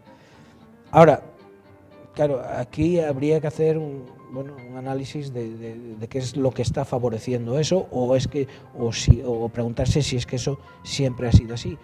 Porque luego también es cierto que hay otros datos que son muy curiosos. O sea, el nivel de bajadas, entre comillas, de descargas piratas de Internet es tremendo. España es un país que descarga muchísimo en pirateo, ¿no? Dice, con lo cual, eso es porque la gente quiere leer. Entonces dices, también hay un público ahí que está acudiendo a ese producto por una vía que es la de la piratería, pero al que no se le ha conducido a la librería, ¿no? Entonces dices, bueno, pues eso también debería ponerse sobre la mesa y buscar soluciones para eso, porque yo creo que es uno de los grandes problemas que hay. Claro. Yo lo hablaba el otro día con un hombre al que usted conoce, Leo Prado, actualmente presidente de la Asociación de Libreros de Oviedo. Todo el mundo dice, leí el libro y vi la película, pero el libro es infinitamente mejor. No obstante, que a un libro le hagan serie o película, supongo que es una ayuda en su promoción, vamos. El lector puede llegar después de haber visto la película. Sí, en algunos casos funciona así, pero no siempre. No siempre. Depende. Yo siempre, yo siempre defiendo que ha de leerse el libro en primer lugar y luego ver la película. Normalmente el producto que defrauda, por decirlo de alguna manera, con honrosas excepciones, es la película. Pero por una razón muy sencilla, por muy bien hecha que esté, es muy difícil que supere a tu propia imaginación, porque nuestra propia imaginación es un mecanismo de creación absolutamente maravilloso. O sea, los mundos que el libro nos hace recrear, yo creo que no tienen parangón ninguno con lo que el cine nos puede aportar, por mucho efecto maravilloso que nos den, ¿no? Como digo, es verdad que hay honrosas excepciones. Pues yo qué sé, a mí me gustan mucho las novelas de Patrick O'Brian y considero que Master and Commander es una joya del cine, por ejemplo. Sí, una gran película. O El nombre de la rosa. Dices, mira que es una grandísima novela y sin embargo yo creo que es una de las películas mejor llevadas al cine. Muy buena. Buenísima. Pero no es lo que suele ocurrir. Tenemos el caso contrario, dices, novelas, por ejemplo, que a priori uno hubiera pensado, dices, bueno, qué gran película se podría sacar de aquí, y luego, efectivamente, cuando ha llegado la película, y no vamos a decir nombres o títulos, pues hombre, defrauda y defrauda mucho. Y defrauda mucho, además. Sí. Gente que está leyendo su libro de Alonso Cobos, el primero, me dicen, oye, pregúntale si alguien le ha hecho una oferta para llevarlo a la tele. Porque es un guión prácticamente de una serie o de una película. No fuera malo, no, nadie se ha acercado con eso, ojalá. Pero es curioso que me lo digas porque me lo han dicho muchos lectores. Dice, es que tiene algo muy cinematográfico, que nunca lo concebí así, nunca lo pensé. Pero efectivamente luego cuando la gente te lo explica y dicen, mira, es que está hecho como una especie de guión, pues sí, a lo mejor sí, efectivamente, pero no estaba en mi concepción. Man. A ver si un día, pues, ojalá. De repente, pues dicen, oye, pues vamos a llevarlo adelante. Hombre, sería maravilloso. Ojalá porque que así fuera. Eso multiplica la visibilidad por mucho. Y, claro que sí, sin duda.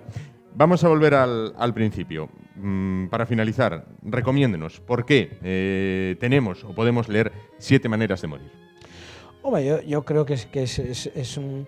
Primero porque son relatos. Quiero decir, a mí me da mucha pena que España no sea un país de lectores de relatos, como lo es, por ejemplo, el mundo anglosajón. Sí. Yo creo que escribir el relato es una forma de escritura muy atractiva. Son como pequeñas explosiones, ¿no? Y cuando están bien escritos, yo creo que captan y la atención del lector de manera incluso más fuerte que la novela. Y no sé, a mí siempre me ha gustado muchísimo escribir relatos, pero yo es que creo que cuando están bien escritos, y espero que los míos lo estén, yo creo que son muy atractivos para el lector. Y que es lo que he intentado yo, luego cuando se combinan y se buscan diferentes maneras de sorprender al lector, pues yo creo que al final el resultado puede ser muy atractivo y que el lector acabe considerando que la inversión que se ha hecho en el libro, pues bueno, que ha merecido la pena. Y que al final es un poco lo que nos pasa muchas veces, y yo creo que es otro de los problemas que dices, es que uno invierte en una novela y hay veces que efectivamente la primera edición en pasta dura, el precio está ahí y son 20 euros a lo mejor, y dices, claro, es que esto efectivamente vale 20 euros, y dices, y la respuesta muchas veces es no, porque me acabo de leer un mamotreto que no vale nada, ¿no? Hombre, para mí sería la peor crítica que se me pudiera hacer, y yo eso lo he tenido muy en cuenta. Yo espero que el lector diga, son tantos euros bien empleados. Bien empleados. ¿no? Que no van a ser 20, desde claro. luego. Pues la presentación mañana, entonces. Efectivamente. Mañana en la librería Santa Teresa. Efectivamente. A las 7 de la tarde. Sí.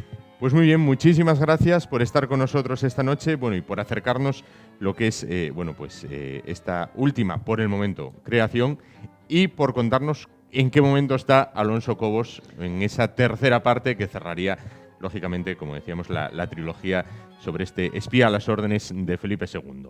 Antes de irse, quiero plantearle este tema, el tema del juego de limón o del J-Limón Game, que llamamos nosotros. Bueno, es muy sencillo. Se trata de colocar una moneda sobre el limón y que se quede ahí. Si se queda ahí, directamente para las Caldas Villa Termal, una experiencia maravillosa. Si se va abajo, pues forma parte de un pequeño granito de arena destinado a mejorar la situación de unos ancianos en un campamento de refugiados en la India. Si quiere probar, adelante. Vamos a ver cuál es la pericia del autor de Un espía a las órdenes de Felipe II. Vamos allá. Muy manazas. Bueno, nunca se sabe. Oh. Y al fondo, y al fondo. Bueno, muy bien. Pues nada, como diría Pérez Galdós, todo se perdió como un tesoro que cae al fondo del mar. Efectivamente. Esto está publicado en el libro de Trafalgar. Para aquellos escolares que quieran leerlo, es verdaderamente maravilloso. Pues Juan Tazón, profesor de la Universidad de Oviedo y escritor, muchísimas gracias por participar con nosotros en este juego solidario. A vosotros. Y por visitarnos esta noche para presentarnos este A vosotros, y será un placer recibir mañana a cualquier telespectador que quiera acercarse. Muchísimas gracias. Le emplazamos para la tercera parte de Alonso Cobos. Muy bien, muchas gracias. Aquí estaremos. Gracias a usted. Nosotros nos vamos ahora y dentro de un momentín, nada más, bueno, pues volvemos con más temas que esperamos sean de su interés. Hasta ahora.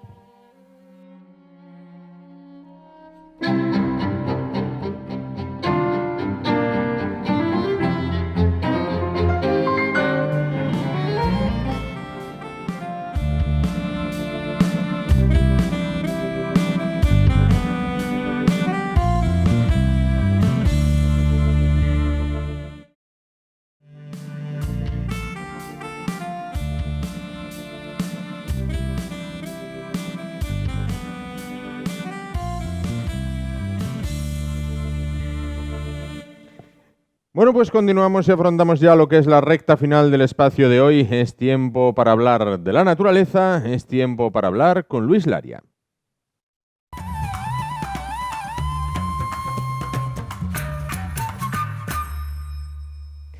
Bueno, pues para hablar de la naturaleza, para hablar con Luis Laria, si bien esta vez vamos a hablar del mar, que sin duda lleva aparejadas durante buena parte de la historia, durante toda la historia, numerosas leyendas. Bueno, pues vamos a hablar del mar y de sus leyendas en lo que tiene que ver con la costa asturiana, casi con una parte de la costa occidental, aunque también, bueno, descubriremos si esta leyenda también se extiende a la costa oriental. Vamos a hablar de esa posible leyenda que habla de la presencia de submarinos alemanes en la costa asturiana, en puntos como la Concha Artedo o Viñana o la Peña de la Deva, durante la Segunda Guerra Mundial. Luis, buenas noches. Muy buenas noches.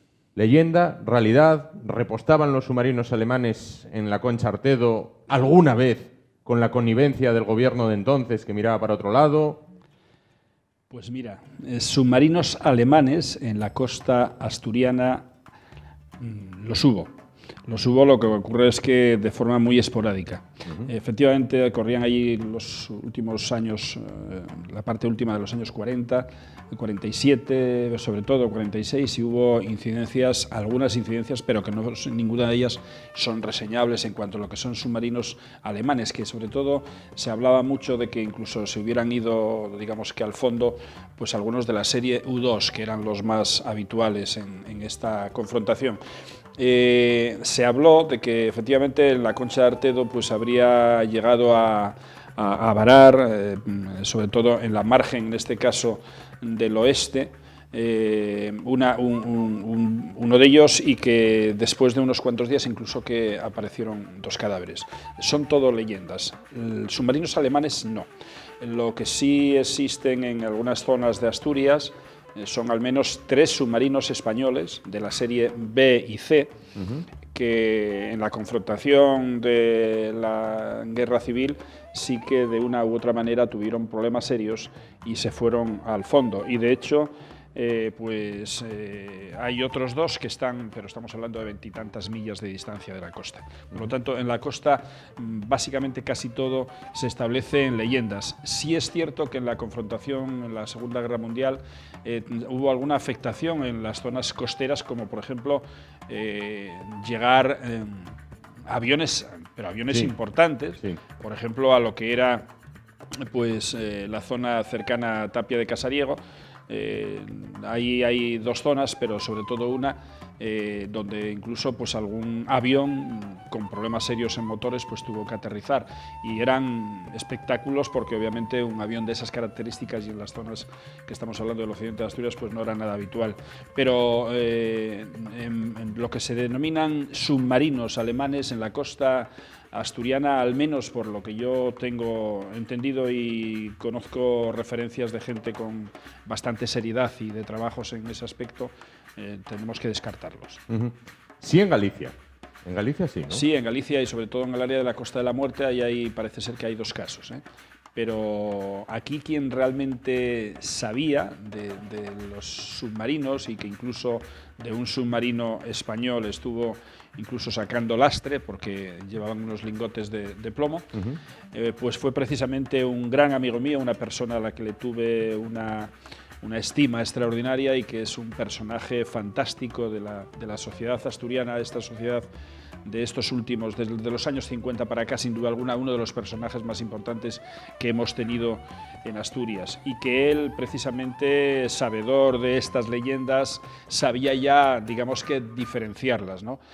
Por lo tanto, se dedicaba a reconocer los fondos en la Concha de Artedo, trabajó en la Herbosa, trabajó también toda la zona de Peñas, al este de Gijón también en varias zonas, lo que es toda la zona de la Cagonera y unas cuantas ensenadas que se suponía que estaban ahí al rebufo para intentar después entrar al puerto del Musel, porque en aquella etapa, por ejemplo, precisamente nuestro gobierno, el gobierno de Franco, pues en un primer momento estaba con los alemanes, pero después o sea, no estaba con nadie, estaba a ver cómo se iba derivando la situación, y al estar supuestamente como, digamos, como neutral, pues en algunas ocasiones sí que hubo alguna incidencia tanto de ingleses como de alemanes, pero básicamente aviación. Es así que además hubo ataques importantes, hay constancia, y lo que es también, en este caso, pues barcos, pero submarinos es toda una leyenda. Hay en total 3 españoles que están hundidos, hay uno que ese es fehaciente, o sea, es una información seria, y los demás están todos fuera del área costera. Luis, me hablaste antes, hasta hay la posibilidad de un submarino japonés. Es que estuvo en aguas asturianas, estuvo un submarino japonés, era una cosa también peculiar, que tuvo problemas serios y que terminó, parece ser, llegando a Santander, donde pudo entrar a puerto. Parece ser que venía del Golfo de Cádiz y que hizo todo lo que es la ruta hacia el Cantábrico, y después pues fue atacado por aviación, en este caso alemana supuestamente, que fue la que le creó problemas serios, y estuvo a punto de entrar, no sé si entró o estuvo a punto de entrar incluso en el puerto del Musel, pero terminó en Santander. Y era un submarino japonés, sí. Descartamos, por tanto, la presencia de submarinos alemanes hundidos. Son leyendas, obviamente en aquella etapa, bueno, pues las noticias corrían como la pólvora, pero a nivel doméstico. Después no había, vamos a mirar medios de comunicación, etcétera, y no aparece nada, ¿no? Y se magnificaban. Pero en cuanto a leyendas, hay leyendas fantásticas. Por ejemplo, hay una de las leyendas más singulares de la costa asturiana, que habla, bueno, pues también de esa misma época en la que aparecían personas muertas, y fue cuando la guerra civil, porque en algunas ocasiones incluso no se morían en las cunetas, sino que incluso en los acantilados también había fusilamientos. ¿Y qué ocurría? Pues que en algunas ocasiones aparecían muertos en un islote que se llama el islote de la Ladrona. El islote de la Ladrona está, digamos que podríamos hablar de Santa María del Mar, y es un pequeño islote que tiene un par de cuevas. Bueno, pues curiosamente ahí aparecían bastantes personas muertas, y se decía, así está la leyenda y la historia, que existía un calamar gigante espectacular que atrapaba con sus fauces todo lo que aparecía por allí cercano, y que obviamente que lo terminaba matando, ¿no? Hay unas cuantas leyendas interesantes, igual que las leyendas terrestres en cuanto a lo que es la mitología. Sí. En la costa existen multitud de leyendas. Yo creo que un día merece la pena también que hablemos de ellas, porque realmente son fascinantes, y hay gente que todavía a pies juntillas sigue creyendo, porque obviamente cuando nos transfiere la información nuestros abuelos a nuestros padres, pues nuestros padres también, hay una creencia, en este caso hay una confianza en lo que nos dicen los nuestros, ¿no? Y unas ganas de creer. Efectivamente, y unas ganas de ver la malignidad, porque es una forma de interpretar que este mundo no es cruel por nosotros mismos, sino que está afectado por otros elementos, ¿no? El diablo, si existe, es porque realmente siempre pensamos en la malignidad, y a veces es interesante pensar que existe el diablo, porque es la única forma de decir, es que no somos nosotros tan malos, hay otras cosas que son peores, ¿no? Luis, antes de hablar de la figura de Peltó, que ya citabas, queremos invitarte a una cerveza. No has cenado, ¿no? Todavía. No he cenado. Bueno, pues entonces, para abrir el apetito, qué mejor cosa que una cerveza asturiana, cerveza artesana, hecha por jóvenes productores asturianos. Bueno, se trata de la cerveza artesana Nurse, de la cual hay 4 tipos, te los voy a presentar, los 4. y tú me dices cuál es el que prefieres, bueno, pues para tomar ahora mientras charlamos. Bueno, por una parte tenemos la ibuprofeno, una cerveza de sabor afrutado y floral. La segunda sería cerveza vetusta, que es una cerveza tostada con toques de regaliz. La tercera sería la palecilina, una cerveza de lúpulos americanos. Y la cuarta, la Nurse 1984, que es una Imperial Stout. Las cuatro están muy buenas. Tú vas a elegir una. Voy a elegir la 2. La 2, en este caso. La bueno, vetusta... no, vamos a dejarlo, ¿no? Ah. No, voy a tirar No, a la... si quieres te doy la 2, ¿eh? No, vamos vamos a la palutrina, dijiste. No, palecilina. Ah, paletilina. Palecilina. Palecilina. Como penicilina, Es pero como penicilina. palecilina. Espero que no sepa así tan No, extraño, hombre, ¿no? ¿dónde va a parar? Entonces, voy a por la 4, efectivamente. ¿La 4? Sí, porque la 2 es vetusta y los gijoneses igual les cae un poco raro. Claro. Decir una cosa, precisamente la semana pasada nosotros tocamos en un programa de radio al que voy también después de este programa, pues tocábamos un tema de una cerveza con una esencia extraordinaria y que está teniendo bastante éxito, que era una cerveza con extracto de vagina.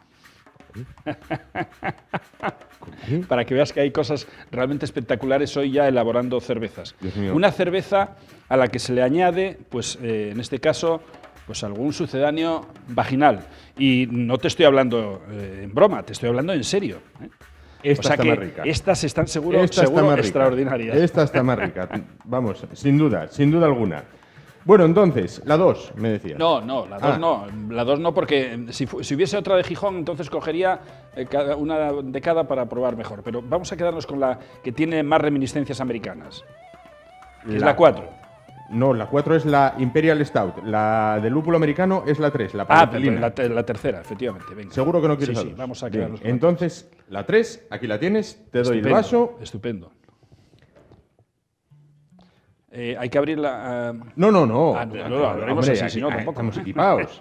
Aquí, mira, abridor. Mira, increíble. Hombre. Qué maravilla. Hombre. Qué maravilla. Mientras que tú la abres, Qué yo maravilla. lo explico. Bueno, pues nada, estas cervezas Y Nurse... se hace Nurse- aquí en Asturias. Aquí en Asturias. Cerveza artesana Nurse. Bueno, pues si ustedes quieren adquirir un pack como este, con 4 botellas, una de cada tipo, más el vaso serigrafiado, más el abridor con el que Luis ha abierto la botella ahora, bueno, pues pueden hacerlo, bueno, pues a través del Facebook, con el buscador Cerveza Nurse, o a través del mail, bueno, contacto@cervezanurse.com. Si quieren beneficiarse de un descuento, deben de fijarse en la palabra sol, ya que sol es la palabra clave de esta semana. Bueno, la palabra clave de esta semana es sol, como decimos, ¿y qué permite esta palabra clave? Permite que al ustedes realizar el pedido por internet, introduciendo esta palabra clave, se beneficiarán de un bonito descuento, un bonito e importante descuento. Estas cervezas, además de comprarlas así, ya sea en este pack de 4 más vaso, más abridor, también pueden comprarlas en otras cantidades o pueden pedirlas en su bar o cafetería habitual. Luis, ¿qué tal la palecilina? Está muy buena. ¿Te gusta? Es una cerveza suave, tiene una textura así al paladar agradable. Tiene un punto ácido, pero muy sutil.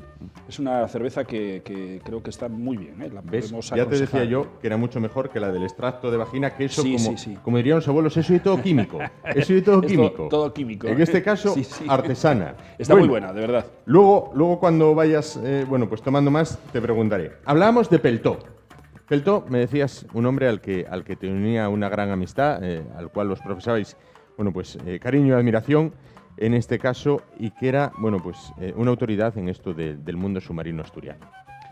No solamente en el mundo submarino. Peltop es uno de los últimos personajes que ha dado Asturias. Por desgracia, no sé por qué, pero estamos en una sociedad en la cual no tenemos esos baluartes, esos estandartes que, sin ser personas con un nivel intelectual extraordinario, colapsan, entran en la gente, crean cierta empatía y cierto apego en la sociedad, y sin duda alguna es por la bonomía, por lo que es esa condición interior que tienen esos personajes, ¿no? Claro. Peltop para mí fue un referente extraordinario en gallardía, en honor, como persona, en todos esos fundamentos interiores que debe tener un hombre, a una altura en las condiciones de mira que era un hombre como él que murió precisamente en el 2009 y dejó una huella importantísima. Luis, pues vamos a mostrarte un documento audiovisual. Nos vamos a ir hasta el año 1995. Vamos adelante con ese vídeo. La nueva playa, personalmente para mí una aberración. ¿Una aberración por qué? Y soy peltó. La prueba evidente es que ya ha convertido una playa a la boca de la entrada del puerto de Gijón. Mire usted para aquello. A la vuelta de 5 años tendremos otro nuevo Candás y daremos corridas de toros en Gijón, en esta playa. Gracias, Areces. Tino, soy peltó. ¿Y ustedes qué dicen? Venimos a verla por primera vez. ¿Así? ¿Qué les parece? Bueno, en principio bonito, pero después si pasa como dice aquí el amigo Peltó, nos hemos quedado... Vayan al final y filmen la entrada de la barra de Gijón. Filmen, ya es otra playa. Allí a bajamar había cerca de 2 metros de agua desde que yo era niño. Desde que yo era niño y me crié en ese barrio, y soy la empresa más antigua que hay en Asturias de investigación submarina y de trabajos submarinos. Esa es la respuesta. Se mostraba crítico Peltop con lo que sucedía en Gijón en el año 1995. Peltop no se mordía la lengua nunca. Decía lo que pensaba y además lo decía con mucha sensatez y además con mucho conocimiento, porque, como digo, a pesar de que no era un intelectual, era una persona con mucho sentido común. Era una persona que había bregado mucho en la vida y que una situación difícil en todos los aspectos, y sobre todo en aquella etapa que le tocó vivir, estamos hablando de los años 40, años 50, años 60, años 70, es un fiel referente como para que tengamos que pensar en que ese tipo de personas merecen un respeto fascinante. Incluso decir que fue tan polifacético que abarcaba 6 o 8 aspectos y en cada uno de ellos siempre dejaba una impronta extraordinaria. Fue en este caso, fue campeón de lucha libre. Sí, se le denominaba bajo el seudónimo de Peltop Cabeza de Hierro.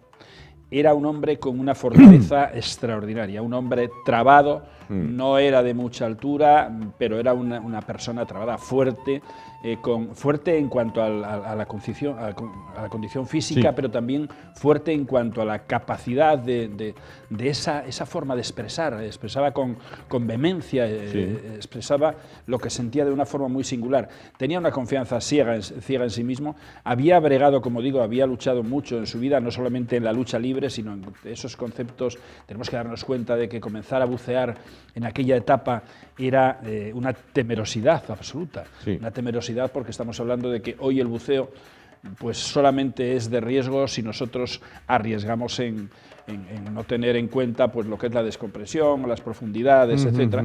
Pero de aquella se utilizaba, el buceo se hacía con un arguilet y con un compresor que lo único que hacía era meter gases a los pulmones a la vez que metía el aire, y que aquello era realmente complejo. Fue un precursor del buceo en España, no solamente en Asturias. Participó en cantidad de rescates de náufragos y de gente en playas, claro, obviamente para el rescate también de los cuerpos de personas muertas. Fue fundador de la Cruz Roja del Mar en Asturias, precisamente en San Pedro de Bocamar. Tenía allí pues lo que él denominaba un castillete, que era pues una de las primeras playas en las que hubo salvamento propiamente de playas.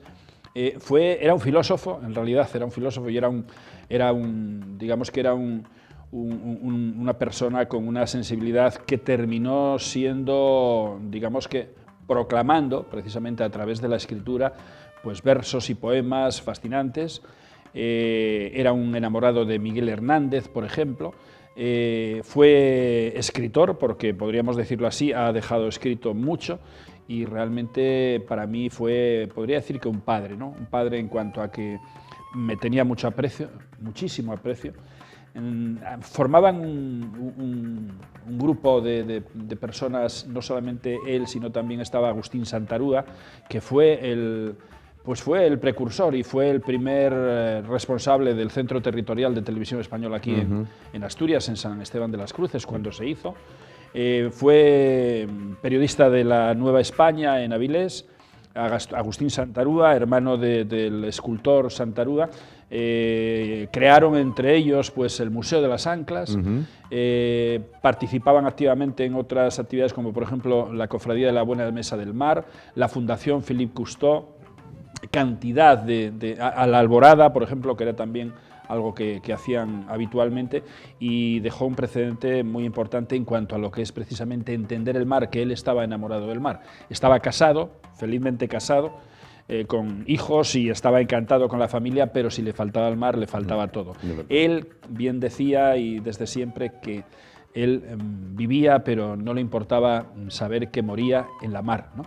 Yo tengo precisamente una exposición que él me donó, me la donaron sus hijos a mención de que él lo hubiese expresado así, y es la exposición de La mina y el mar, La mina y la mar, que bueno, pues hace una reseña de toda la vida de él precisamente en conexión con eso, con el mar, ¿no? Con su hermano y con la cantidad de aventuras y anécdotas que a lo largo de su vida pues fueron realmente una obra que se podría realmente hacer un guión fantástico y una película de un personaje, como digo, que no deberíamos de dejar de conocer y de reconocer. Uniendo la figura de Peltop con estas leyendas marinas que hablamos hoy, me comentabas el otro día que él afirmaba haber visto Neptuno. Vamos a ver, antes estaba comentando de que cuando esta gente buceaba, buceaba horas y horas porque estaban trabajando, trabajando con un traje que era un traje como de goma, pero de goma plástica, porque, por ejemplo, no existía el neopreno que existe hoy. Aquello era un escándalo, poder trabajar en esas profundidades, a lo mejor a 15 o 20 o 30 metros de profundidad, con una rilet, respirando el aire que mandaba ese compresor que llevaría aceite también hacia los pulmones. ¿Qué ocurría? Pues que pasaban horas y horas trabajando en el fondo del mar. Y él a mí me contó una serie de anécdotas que las tengo todas recogidas, las había contado a más personas, pero personalmente me las había contado a mí, y algunas de ellas son anécdotas realmente espectaculares que están dentro de un apartado que yo denominaría de una intromisión a la leyenda, pero a la leyenda de Peltop, y en esa intromisión, sobre todo cuando quedan reflejada la realidad de esa leyenda, vemos con certeza de que lo que él decía era cierto. Otra cosa es que fuese tal cual él lo decía. Era tal cual él lo pensaba. ¿Qué quiero decir con esto? Por ejemplo, hay dos anécdotas muy extraordinarias de Peltop. Sí.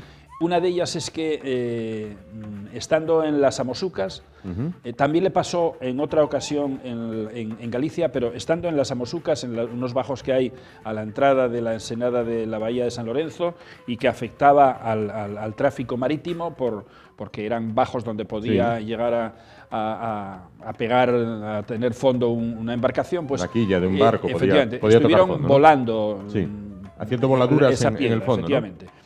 Y de madrugada, ya porque lo hacían por la noche, pues de madrugada cuando iban en la barcaza, iban en una barcaza y iban en dirección hacia el Musel de noche, pues con la estela que dejaban las luces de la barcaza y el espumaraje que formaba el mar, digamos que al andar la barcaza, pues estaban apoyados en la baranda de la barcaza, fumando, y miran así un poco a cierta distancia y ven, sienten y ven salir unos torpedos. Claro, él vio aquello brillante salir a toda velocidad, así entre la penumbra no pudo ver nada, pero sentía aquellos silbidos y asustados, pues no sabían qué decir. Y llegaron a puerto y hablaron con un guarda de allí del puerto y se lo explicaron. Y le dijeron que habían visto salir unos torpedos, que si serían pues maniobras de algún submarino. Que ellos entre la bruma y la noche, que no lo pudieron ver bien, pero que salieron como 6 o 7 y que brillaban muchísimo, el brillo que le daba precisamente de la luz, esa pequeña o esa tenue luz, y quedó así la cosa. Nadie supo más nada. Después al día siguiente pues estuvieron mirando por la zona, pero nadie pudo decir más nada. Eso para él siempre fue una reseña increíble que estaba metida dentro de su mente y que no tenía respuesta. Me senté un día con él, como me senté muchísimas veces, y me lo comentó con pelos y señales de nuevo, todo de nuevo. Y le terminé diciendo, ¿sabes lo que viste? No serían torpedos, porque obviamente un torpedo que sale de un submarino, el reflujo que genera en la superficie del agua y todo es brutal. Tal como él me lo reseñó y me lo fue reflejando 2 o 3 veces que me lo contó, lo que estuvo viendo él fueron calamares voladores. Calamares voladores. Calamares voladores. Hay un calamar que es el Omastepes bartrami, que puede llegar a medir perfectamente, pues, lo que él decía, una braza más o menos, y una braza estamos hablando de una medida considerable. Estamos hablando de que este calamar puede medir, pues, perfectamente 1,5 metros. ¿Qué ocurre? Que esos calamares, sobre todo cuando tienen un poco de luz, si están en la superficie, a veces puede ser por parasitaciones que tienen en la epidermis, etc., salen de la superficie y salen, por decirlo así, disparados del agua, y pues a lo mejor alcanzan 30 o 30 y pico metros de longitud en el aire. Y claro, brillan porque son cuerpos torpediformes, claro. y además pegan un silbido al salir porque se aprovechan de la fuerza que da el sifón en expansión, y salen con esa fuerza. Claro, sale uno, sale otro, salieron, dice él, que unos 7. Pues es el Omastepes bartrami, que se denomina pota saltadora. Hay más referencias parecidas, pero esta es tan sumamente fiel, tal él la cuenta, que después él me decía, claro, pero es que en aquella etapa teníamos muchos miedos. Claro, tenía muchos miedos a todas las circunstancias que se estaba viviendo. Todo lo que había alrededor. Y le pasó también en Galicia. Le pasó lo que me estás comentando de Neptuno, fue también otra anécdota que él tiene y que por 1000 veces que lo contase, lo contaba con una fidelidad absoluta, pelos y señales y comas, ¿no? Y dice, esto estaba por la desembocadura de Leo. También habrían estado pues a 16, 15, 14 metros, horas trabajando. ¿Y qué ocurrió? Que dice que él, que agotado, que cuando ya estaba acabando, después de 4 horas o más que estaban abajo, estar 4 horas abajo, eso es una barbaridad, dice que mira así, estaba posado él en el fondo, porque claro, estaban con aquellas aletas que llevaba, los plomos y todo aquello, pues, y dice que mira así y de repente que ve allí a lo lejos, pero como a 6 o 7 metros, algo moviéndose y de un color así como plata, y que agarra y coge la rilet, tira de él y se va acercando un poco y ve una roca y que ve sobre la roca a Neptuno, con el tridente y todo. Claro, habrá alguien que se pueda reír de que alguien cuente esto, pero hay que buscar el trasfondo, hay que darle la vuelta. Y entonces la gente que bucea, la gente que... Yo, por ejemplo, que estuve a punto de tener 2 problemas serios buceando, hay lo que se denomina la borrachera de las profundidades. Es una narcosis, es una afectación que tenemos a nivel, en este caso, es en sí una borrachera. Sí. Es una borrachera porque fíjate cómo será que si estamos buceando y sufrimos eso, en algún momento la persona que está buceando, que por ejemplo está con una botella y está pues a 40 o 50 metros y sufre esa narcosis, en un momento determinado eres capaz de quitar la botella, quitar el chaleco, quitar el regulador y sentirte como un pez. Dios. Llega el momento en el cual dices tú, es que yo soy un pez. Claro, claro. Es una borrachera. Y él lo que estaba sufriendo en aquel momento era una narcosis. Claro. Era precisamente una afectación por el tanto tiempo que llevaba buceando. Claro, y obviamente, claro, entonces, ¿qué pasa? Que hay una intoxicación. Y lo que él estaba viendo, lo estaba viendo real. Lo estaba viendo de verdad, real, claro.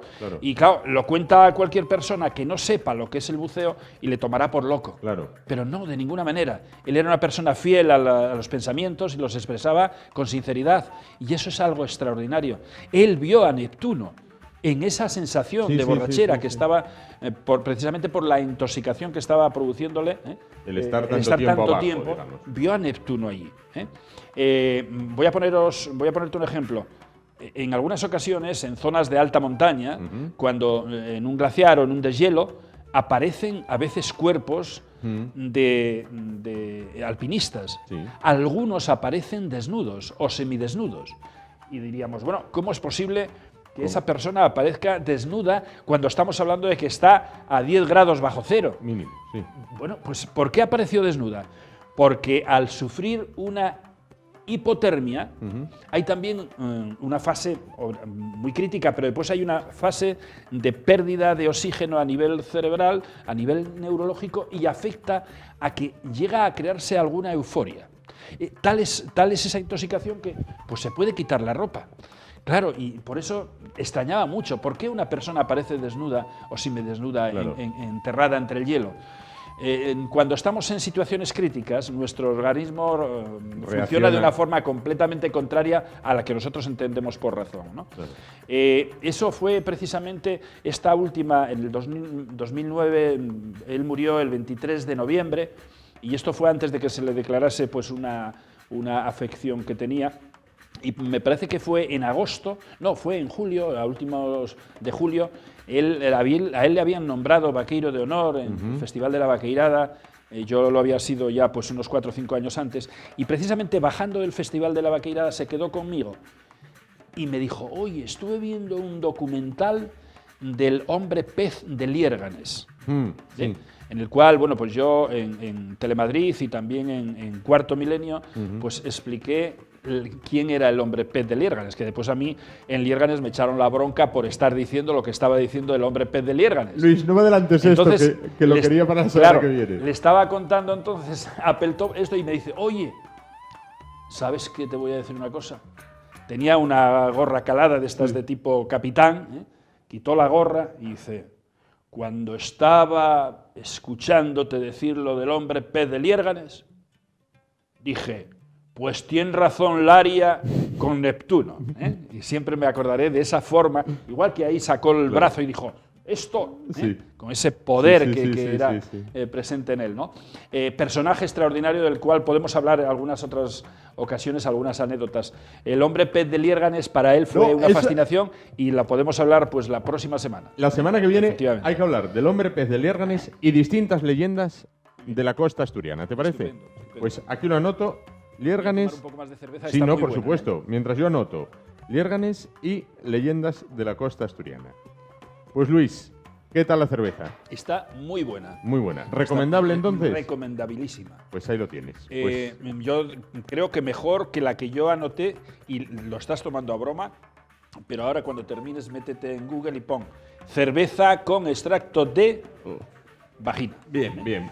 Yo apuesto... Está mucho mejor, seguro. Me quedo con la Nurse y esta enfermera pin-up que lleva en la etiqueta. Ya lo saben, palabra clave de esta semana, la palabra clave es sol. Con esa palabra clave, al realizar su pedido en contacto @cervezanurse.com, podrán beneficiarse de un sustancioso descuento. Luis, llegamos al final.